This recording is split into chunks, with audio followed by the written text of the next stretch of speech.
dedicated to eastern and southern Kentucky.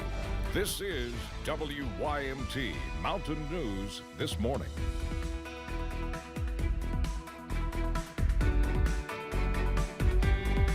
Good morning. I am Amelia Lee here with you on this Friday, May 9th. It's 6 o'clock this morning, and it's time to check in with meteorologist Megan Dusmal today. Megan, I'm thankful, at least in the hazard area, I did not see that fog this morning, so I really don't have much to complain about. I'm a big complainer, I know, but about the fog this morning, that is not on my list. Well, I can give you something to complain about, not for today, but as you head into your Mother's Day, because temperatures will be warming up to the 80s, which is a big Amelia no-no. But for today, we're looking a little bit cooler, which is a good thing for Amelia. I mean, we're starting off the day in the 50s, and then as we head into the afternoon, only the upper 60s and low 70s. I mean, not too bad of a day, especially with those sunny skies, and we have a light wind, so nothing to complain about here.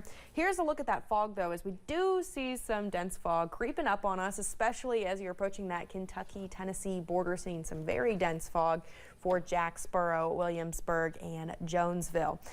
Satellite and radar is nice and clear, though. Just looking at some clouds rolling through. We'll see cloudy skies this morning, but sunny skies, as I mentioned earlier, as we head into the afternoon. So here's a breakdown as we see the clouds dissipating throughout the day.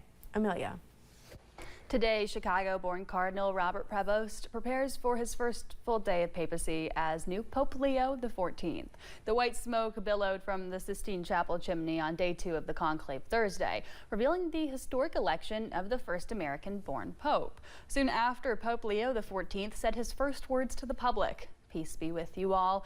At home in the U.S., the election of the 69-year-old Chicago native surprised even his own siblings. You know how some kids like to play war and be soldiers? He wanted to play priest. And we just teased, you're going to be the Pope. Pope Leo XIV's brother says he's a White Sox fan. The Vatican says the new pope will lead Sunday prayers from St. Peter's Basilica. Then on Monday, he's expected to hold an audience with the press. Catholics around the world and right here in Kentucky are celebrating the announcement of Pope Leo XIV as the new leader of the church. And those who work with the most vulnerable population say they feel hopeful that his social teachings align closely with theirs. Grayson Passmore has more from those with the Catholic Action Center.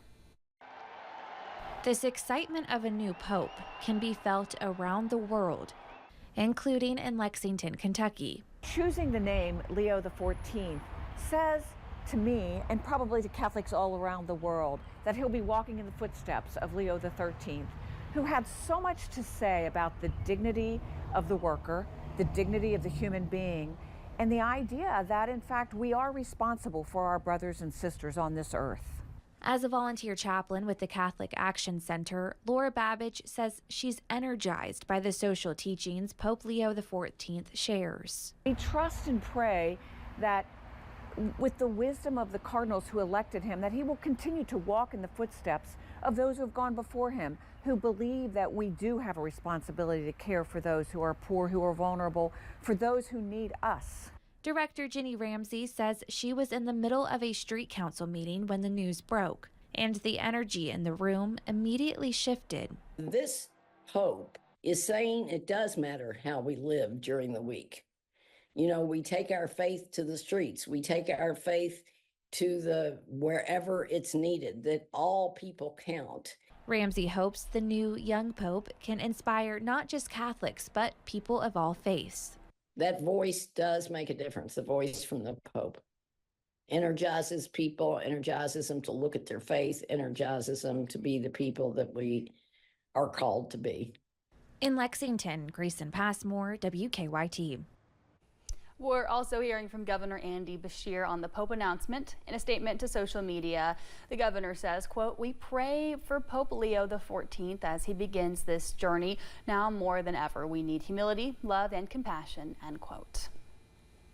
Police continue to investigate a Knox County shooting. We are told the shooting happened yesterday afternoon in the Stinking Creek area. One person was reportedly shot and they were flown to the UK hospital.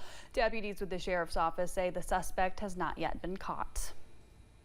A Wolf County man led police on a car chase. Now he faces charges. Deputies say they received several complaints about a reckless driver in the Alachua area Wednesday. Police say they saw Michael brake heading toward Lee City as they patrolled Kentucky 205. When police tried to pull him over, he sped up but eventually hit a rut, causing his vehicle to turn over. A Corbin man was arrested after police found him intoxicated in public with pinpoint pupils. Police in Laurel County responded to a suspicious person's complaint on Wednesday at a business off Kentucky 770. Police say the man who made the call, Christopher West, said he could see people in his attic and wanted police to check it out. He was charged with public intoxication and disorderly conduct.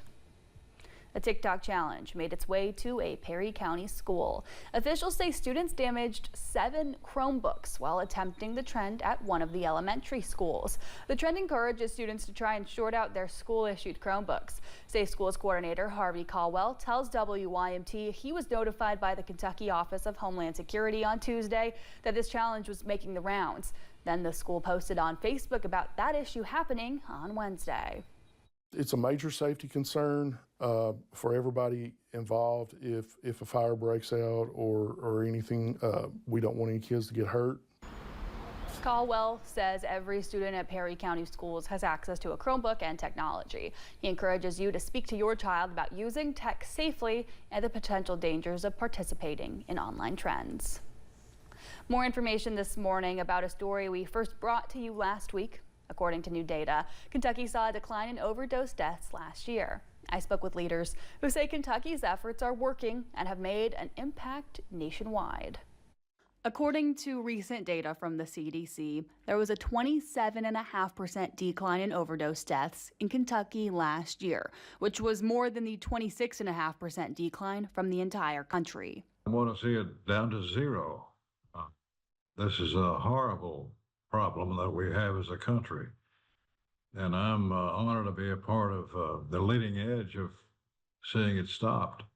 Representative Hal Rogers started Operation Unite in 2003. In 2012, the national movement began in an effort to prevent drug addiction and curb overdose deaths. It's working. The model that we tried out in Kentucky of Unite, when we took it national, after these few short years, I think we're seeing good results. Operation Unite President Tom Vicini credits greater access to Narcan and increased awareness for the decline in overdose deaths. We need to still focus on prevention so that we don't create new drug addicts. You know, 30% reduction in overdose death rates doesn't mean that there's a 30% reduction in addicts in addiction.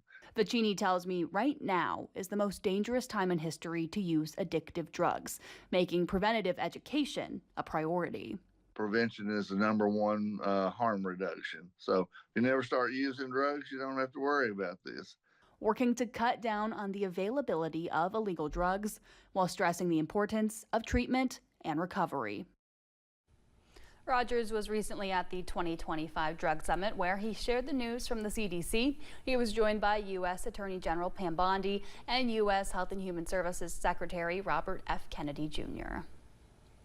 With Real ID enforcement now in place, organizations around the country are hoping more people will take the time to sign up to save a life when they get to the DMV. They say it's a good time to fill out the paperwork to become an organ donor.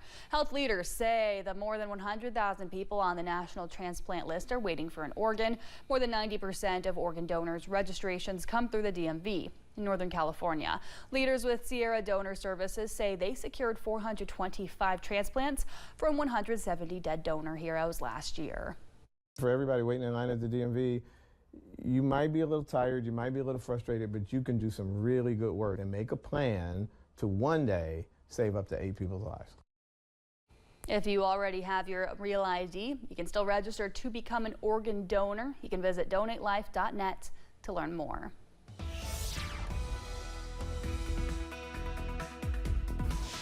It is a calm start to your Friday. We're looking at not too bad conditions as you're heading out the door. Looking nice and dry, not a drop of rain in the region. We do have some clouds, though, to contend with through the next couple hours and some dense fog for our southern counties. Current temperatures, though, I mean, we're looking nice and warm this morning, sitting in the 50s, upper 50s for most of the region, with the exception of our Virginia counties, which are in the low to mid 50s right now. High temperatures for the day will warm up to the upper 60s and low 70s. Again, with the exception of our Virginia counties, a little bit cooler in the mid to upper 60s. We'll hit the high around that 4 o'clock, 5 o'clock mark, seeing sunny skies taking over as we're heading into the afternoon. Amelia. Thanks, Megan. It is now 6:10. Tariff talks with one of America's biggest trading partners begins this weekend, but there is some doubt a deal might be made.